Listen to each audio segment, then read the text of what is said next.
Live postgame. Texas Tech a lot, Baylor less than that.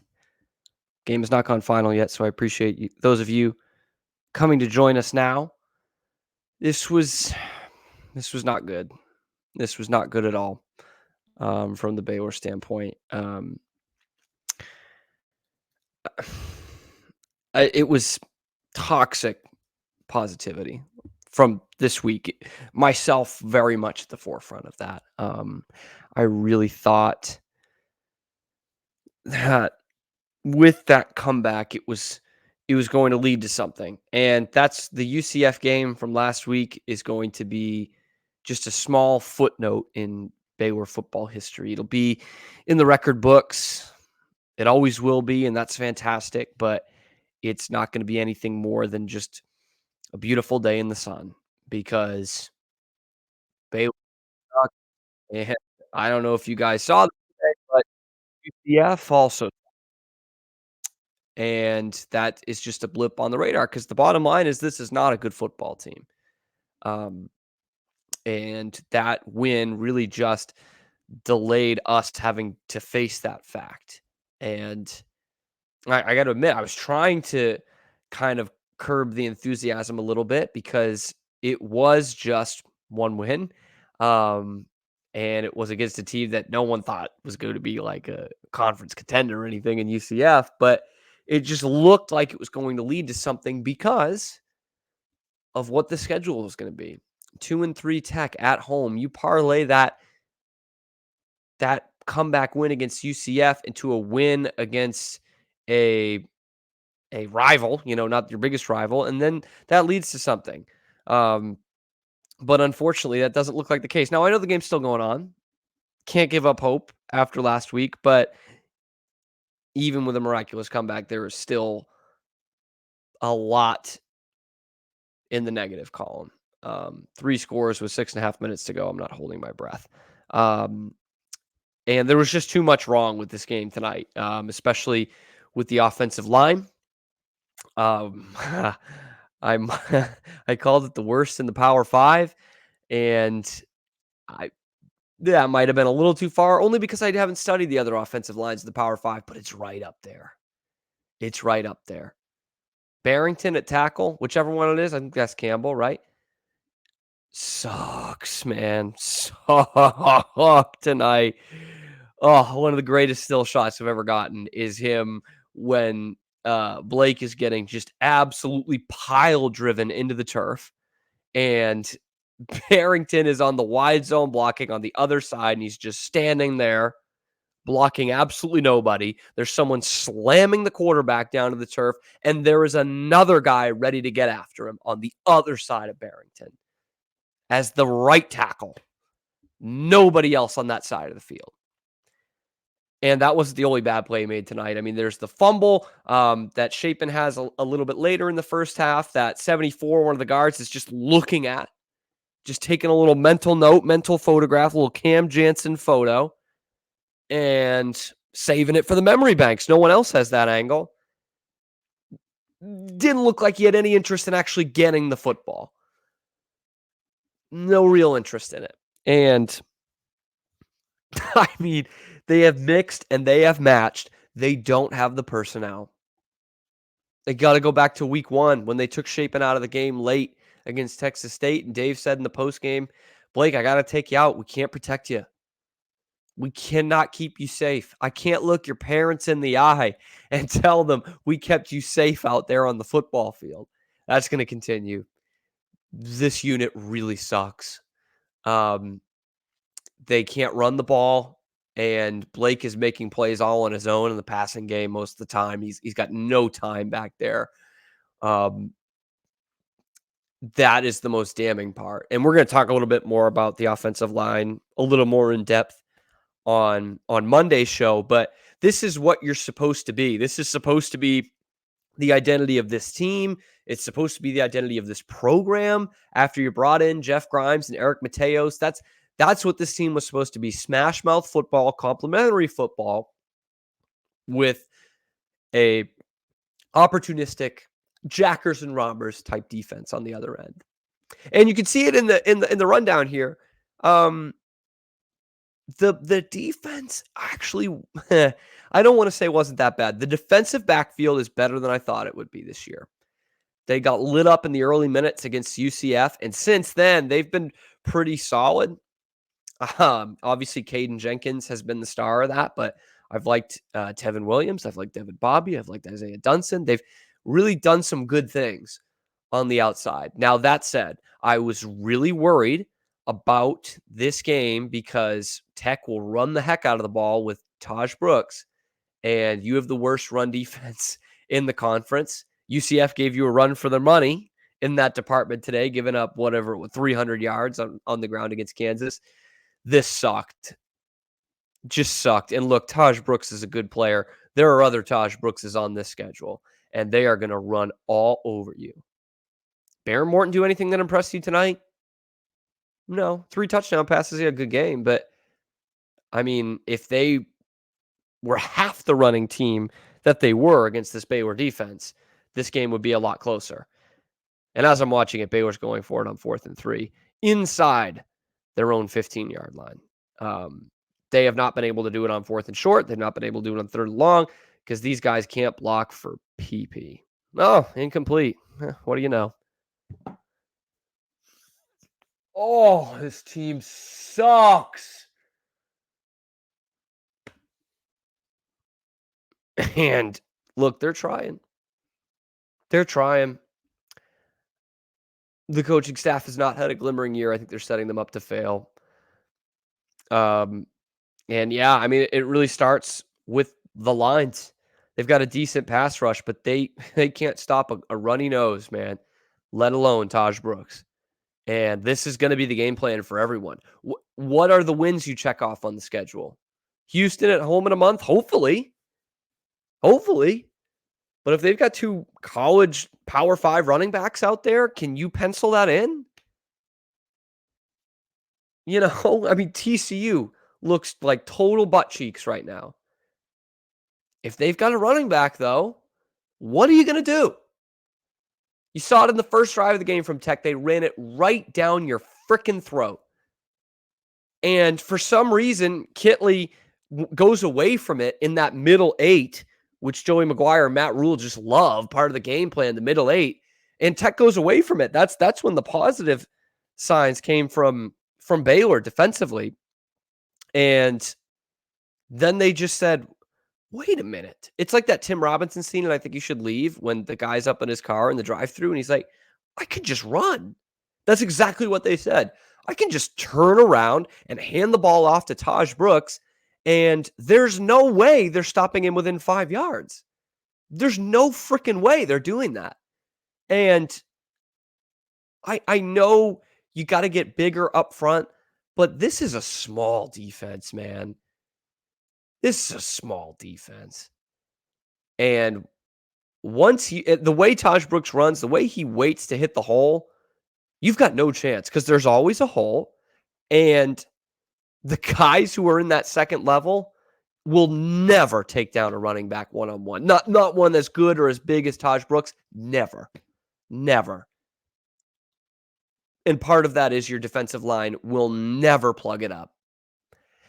I just don't know what to say. You can't run the ball on offense. You can't stop the run on defense. It's going to be another touchdown here. And they're not even running it up. I mean, they're just running the football. I mean, that for most teams, that's chucking it deep up, 3 scores. But against Baylor, that throwing it deep against them is just running the friggin' football. It's so embarrassing, man. We're 2 years removed from the best team in Baylor history. That was so good. And those 2 things, so good. So much better than everyone else in the conference that year, other than maybe Oklahoma State. It is a shell of that team. No momentum. This is not the worst Baylor team that I've had. Is it the most hopeless? Absolutely, man. Abso-friggin-lutely. Because what do you look forward to for the last 2 months of this season? Okay, we've had that before. But what do you look forward to next year? You've got some promising young players out there. Absolutely. You have Blake Shapen, Caden Jenkins. I don't think he's in any eligibility, but Garmin Randolph had a good game. Got to give him some flowers there. Monterey Baldwin comes back. There are players on this team,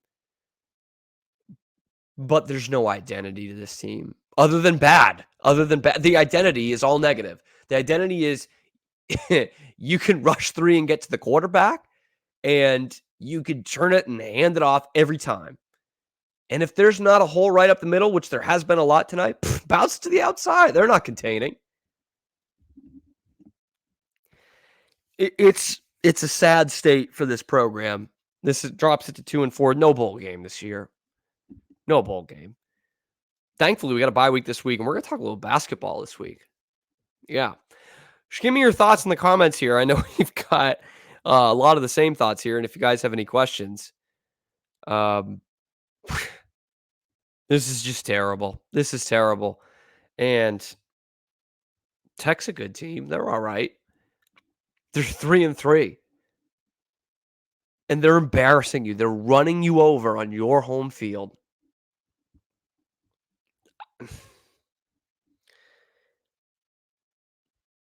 You get an extra week to prepare for Iowa State, who's absolutely laying the beat down on TCU tonight.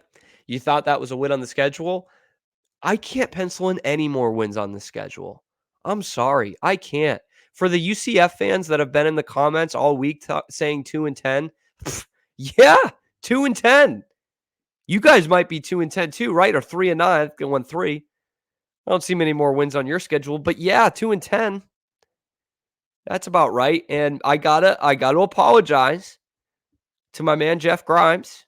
I know you guys are gonna love this. I gotta apologize though. 4th and 1 early in the game, they go for a pass, and that's like the 3rd time in 3 weeks that's happened. They haven't converted any of them, and I was like, why the heck are you not running the ball here? Just 1 yard. And then I saw this offensive line play, and they've had 4th and 1, 4th and 2, 2 or 3 other times in this game to get any of them. Nothing. Nothing. The second one, they go 4th and 1 and toss it 4 yards back. Next 4th and 1, they're finally like QB sneak. Blake fumbles the ball.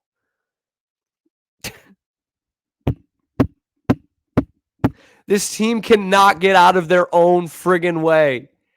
Oh, it's painful to watch this. It's painful to watch this, especially when you're on the East Coast and it's past 11 o'clock and you got to get up at 5:15 for a flight tomorrow.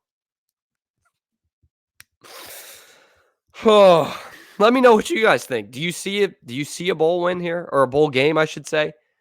I sure as heck don't.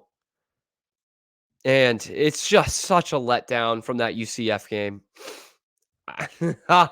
How is this offense the one that scored 26 points in a quarter in a conference game on the road? Riddle me that. That's never happening again. Combined, the 2 games on either side, they've combined for 20 points. Okay? So let's look at the last 3 games. 12 quarters, 11 of them you've scored 30 points. The other quarter you scored 26. I don't know what the solution is, because clearly, like I said earlier, this is not they've tried the personnel matching. They have tried guys. They have moved Barrington from guard to tackle. It's not working. They don't have grit. If I see freaking grit one more time, I can't with this. I don't want to see grit. I don't want to see RVO. I don't want to see that crap ever again until you back it the F up. RVO. They don't have either one, any of those 3 things. They are not reliable. They are not violent, and they are barely an offense. Outside of that 1 quarter in the last 3 weeks, you have scored 2 touchdowns.